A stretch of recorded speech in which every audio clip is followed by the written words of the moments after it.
தங்குத்துறை அரசி அம்மா அத்தை இருந்துக்கிட்டு கதை எழுதியாடான்னு கேட்டாங்க.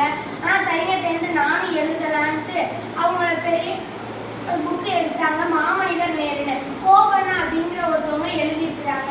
அதில் உள்ள ஒரு சிறிய பகுதியை எடுத்து நாங்கள் எழுதினோம். அந்த எழுதுனதுல எங்க மாமா நேரு அப்படிங்கிற தலைப்பை நான் எழுதினேன். வெண்பா நூலகத்துக்குள்ள போகையில ஒரு குட்டி பிள்ளையா தான் இருந்தேன். ஆனால் இப்போ எல்லாருமே சொல்றாங்க நீ ஒரு குட்டி எழுத்தாளரா அப்படின்னு.